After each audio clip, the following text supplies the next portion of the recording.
3 réus já foram condenados pelos ataques de 8 de janeiro. E há 2 coisas que me chamam a atenção nesse momento, né, nesse primeiro momento.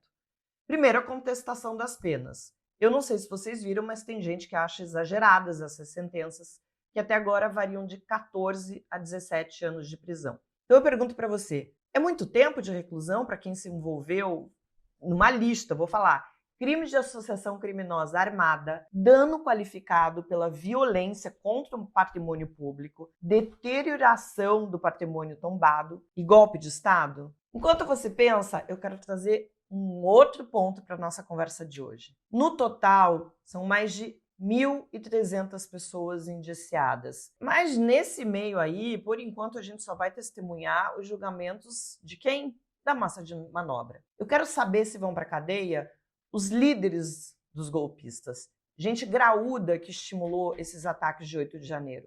Eu estou falando de empresários que financiaram a tentativa de golpe, parlamentares e influenciadores digitais que ficaram atiçando essa massa bolsonarista, os militares que facilitaram a entrada dos golpistas ou que não fizeram nada para evitar, e que contribuíram também para que a segurança da sede dos poderes fosse afrouxada. E não vamos esquecer do ex-ministro da Justiça, Anderson Torres, além, claro, do ex-presidente Jair Bolsonaro, que deu todos os sinais de que algo estava para acontecer, e mais grave, fez os seus apoiadores acreditarem que teriam o apoio do Exército. Mas antes de chamar a vinheta, vocês viram o nível dos advogados dos réus? Francamente, gente. Bruno, agora a vinheta.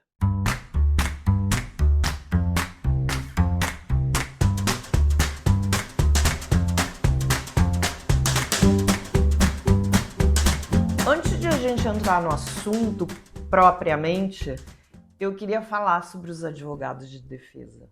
2 deles choraram, sério, gente, choraram. Mas o principal foi a falta de postura, a fraqueza nas argumentações, fora aquela estupidez típica do bolsonarismo. O advogado Henri Valdir Ketwinkle, que defendia o Thiago de Assis Mansur, confundiu o livro de teoria política O Príncipe, do Nicolau Maquiavel, com o livro O Pequeno Príncipe, do Saint-Exupéry. Sério, o advogado, dentro do Supremo Tribunal Federal, mirou no verso os fins justificam os meios e acertou no você é eternamente responsável por aquilo que cativa. Eu não tô brincando, gente, vocês podem procurar que isso acabou acontecendo. O advogado acabou tomando uma invertida do Xandão, que considerou o momento como patético e medíocre. Alguém discorda que foi patético e medíocre? A impressão que eu tive, depois eu vi o Xandão falando a mesma coisa, é que eles estavam muito mais preocupados em produzir vídeos para abastecer as redes sociais. Em mais de um momento, atacaram o STF e os ministros num julgamento dentro do STF. É um pessoal tão obtuso, desqualificado, que vive ali no mesmo nível de delírio daqueles que promoveram a quebradeira na Praça dos Três Poderes, sem a menor consistência para defender terrorista. Uma das advogadas perdeu um prazo de contestação para você ver o nível das pessoas que estavam lá. Mas falando em terrorista, é aí que eu gostaria de chegar.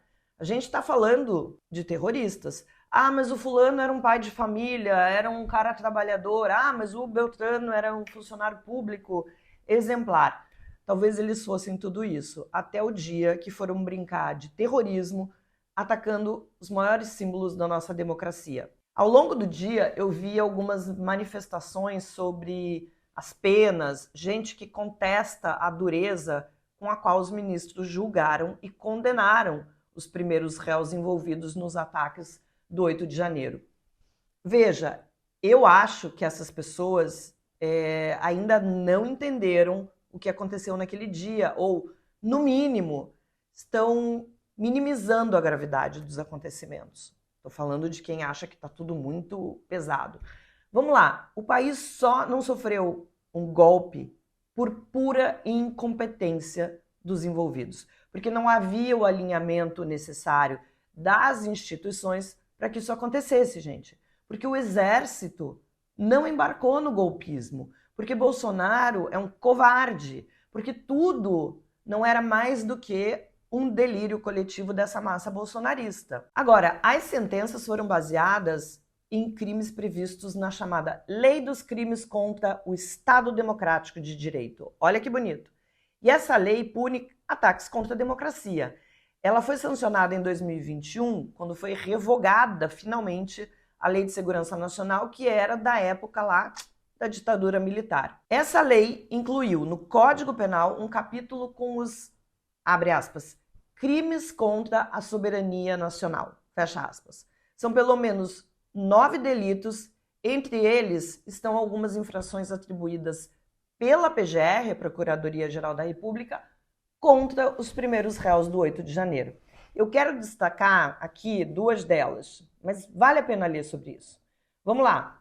Abolição violenta do Estado Democrático de Direito, que nada mais é do que a tentativa de abolir o Estado Democrático de Direito e impedir ou restringir o exercício dos poderes constitucionais com o uso de violência ou ameaça. Outro delito é o golpe de Estado, que é a tentativa de depor um governo que foi legitimamente constituído por meio de ameaça ou violência. E foi exatamente o que a gente viu no 8 de janeiro.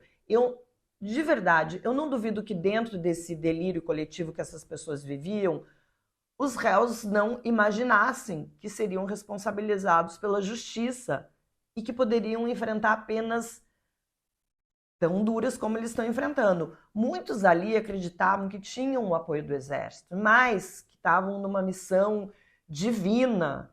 Portanto, eles teriam também esse tipo de proteção. Há um outro elemento importante nessa crença de que depredar o patrimônio público, ocupar as sedes do poder, tentar derrubar um governo eleito democraticamente, não ia dar em nada.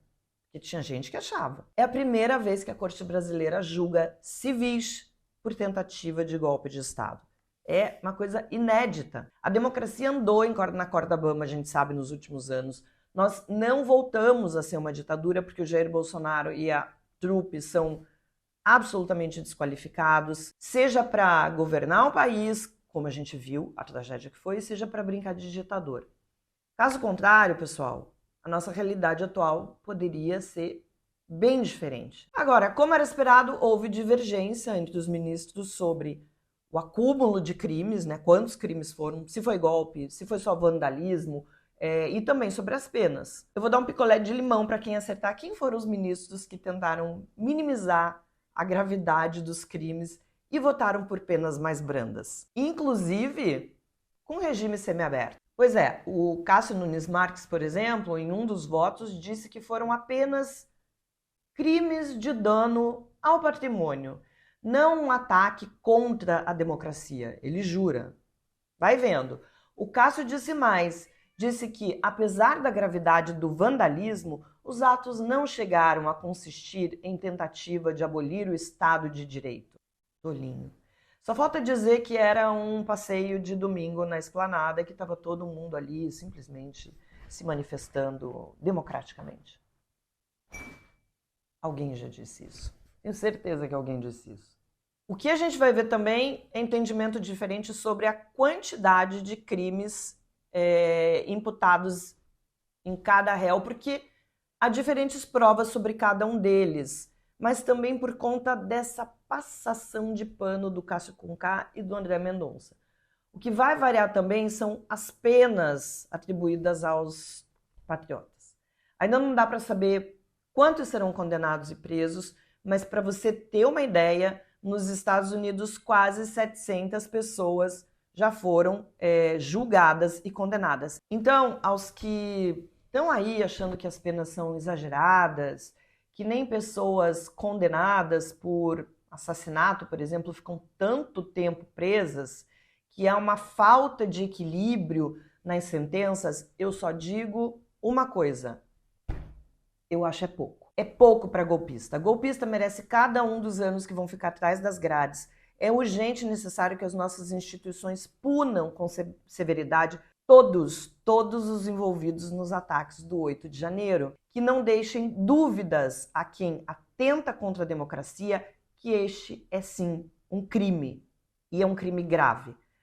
Ditaduras matam, gente, e quem defende golpe de Estado e regimes autoritários deve enfrentar todo o rigor da lei. Em seu voto, por exemplo, a ministra Carmen Lúcia repetiu o que já havia sido dito pelo outro ministro, o Alexandre de Moraes.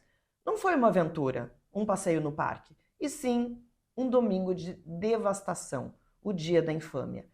Então, é importante que os ministros digam com todas as letras o que aconteceu, porque a narrativa da direita bolsonarista é de que se tratavam de manifestações pacíficas e de que o governo tinha infiltrados que promoveram aquelas depredações que a gente viu. 9 meses depois, não há nenhum indício, nenhum indiciado que comprove essas ilações. O Brasil jamais julgou militares envolvidos no golpe de 64, nos anos da nossa última ditadura, diferentemente do que aconteceu em países como a Argentina e o Chile. Esse é um capítulo que ficou aberto na nossa história. Por isso, é tão importante que todos os envolvidos no 8 de janeiro sejam julgados. Mas, pois é, sempre tem um mais. Mas para que realmente o país possa ver os alicerces da nossa democracia firmes novamente, ou um pouco menos frágeis do que eles ficaram, a gente tem o dever de julgar parlamentares, influenciadores, militares e, principalmente, um sujeito chamado Jair Bolsonaro, pela tentativa de transformar o Brasil novamente numa ditadura. Não dá para ficar por isso mesmo. Eu fico por aqui, volto na semana que vem. Quero pedir desculpas que o vídeo está saindo com um pouquinho de atraso. Eu tive um probleminha de saúde, já está tudo sob controle e terça-feira eu vejo vocês na mesa do meio.